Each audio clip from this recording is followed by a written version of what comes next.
नमस्कार, स्वागत है आपका। मेरा नाम है विपिन बेबाक। देश में 1.5 साल बाद लोकसभा चुनाव होने वाला है, लेकिन सियासी विसात अभी से बिछाई जा रही है। उत्तर प्रदेश में तो समाजवादी पार्टी ने तो अपना सियासी एजेंडा सेट करना शुरू कर दिया है। उपचुनाव में गठबंधन के लिए चंद्रशेखर आजाद का प्रचार करना पश्चिमी प्रदेश के नए बनते समीकरण की ओर इशारा कर रहा है। अखिलेश, जयंत, चंद्रशेखर की तिगड़ी आगामी लोकसभा चुनाव में एक साथ मिलकर उतरते हैं तो पश्चिम उत्तर प्रदेश में भारतीय जनता पार्टी और बहुजन समाज पार्टी दोनों के लिए राजनीतिक तौर पर कड़ी चुनौती हो सकते हैं। पिछले विधानसभा में भले ही चंद्रशेखर आजाद की सपा अध्यक्ष अखिलेश यादव के साथ गठबंधन बनते बनते रह गई थी, लेकिन अब उपचुनाव के लिए दोनों ही नेता करीब आते जा रहे हैं, नहीं तो करीब आ ही चुके हैं। दरअसल उत्तर प्रदेश में 5 दिसंबर को एक लोकसभा और 2 विधानसभा सीट पर उपचुनाव होने वाले हैं। इस उपचुनाव में चंद्रशेखर आजाद समाजवादी पार्टी गठबंधन के साथ खुलकर दिख रहे हैं। वे खतौली विधानसभा में जयंत चौधरी के साथ प्रचार करने के बाद अब 3 दिसंबर को आजम खान के साथ रामपुर में अखिलेश यादव और जयंत के साथ चंद्रशेखर भी मंच साझा करेंगे। इससे साफ जाहिर होता है कि प्रदेश में आने वाले समय में तिगड़ी गठबंधन देखने को मिल सकती है। उत्तर प्रदेश के खतौली विधानसभा सीट तो पश्चिम उत्तर प्रदेश की सियासत का कुरुक्षेत्र बन गई है। भाजपा के विजय रथ को रोकने के लिए राष्ट्रीय लोकदल ने गुज्जर समुदाय के दिग्गज नेता मदन भैया को मैदान में उतारा है। वहीं मैनपुरी और रामपुर सीट पर सपा और भाजपा की सीधी लड़ाई है। बहुजन समाज पार्टी तो उपचुनाव नहीं लड़ रही। ऐसे में मायावती के दलित वोट बैंक को साधने के लिए जयंत चौधरी ने चंद्रशेखर आजाद को गठबंधन में साथ लेकर एक सियासी दांव चला है। खतौली विधानसभा सीट पर जयंत चौधरी और चंद्रशेखर आजाद एक मंच पर थे और दोनों का मकसद मदन भैया को जिताना है। जयंत ने खतौली से दिल्ली पर निशाना साधा है। आरएलडी अध्यक्ष ने तो यहां तक कहा है कि जीत पक्की करने को नहीं है, ये गठबंधन है और हम खतौली से दिल्ली तक का समीकरण बिगाड़ देंगे। इतना ही नहीं, जयंत चौधरी मीडिया से बातचीत करते हुए उन्होंने कहा है कि चंद्रशेखर का गठबंधन में औपचारिक एंट्री हो चुकी है और आप देख सकते हैं कि तीनों रामपुर में एक साथ एक गाड़ी पर चलने जा रहे हैं। वहीं चंद्रशेखर आजाद के तेवर भी भाजपा को लेकर आक्रामक है। खतौली उपचुनाव में हाथरस की घटना, किसान आंदोलन में मारे गए किसानों का जिक्र कर सियासी पारा और चढ़ गया है। चंद्रशेखर ने कहा है कि खतौली का उपचुनाव भाजपा के अहंकार के ताबूत में आखिरी कील ठोकने का काम करेगा। खतौली की जीत किसान आंदोलन में शहीद हुए किसानों को सच्ची श्रद्धांजलि देगा।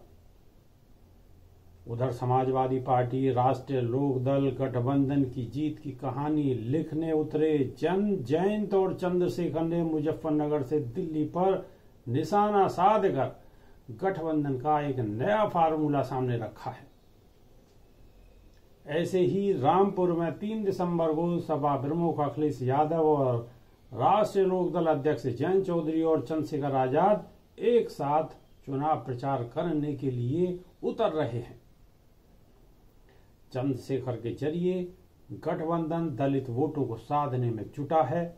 ऐसे में यह फार्मूला कामयाब हुआ तो चंद्रशेखर आजाद फिर 2024 में होने वाले लोकसभा चुनाव में सपा आरएलडी गठबंधन का हिस्सा होंगे।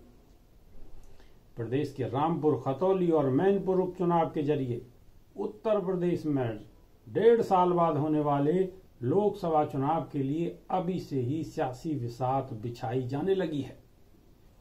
यह उपचुनाव पश्चिम उत्तर प्रदेश के नए बनते समीकरण की ओर इशारा कर रही है।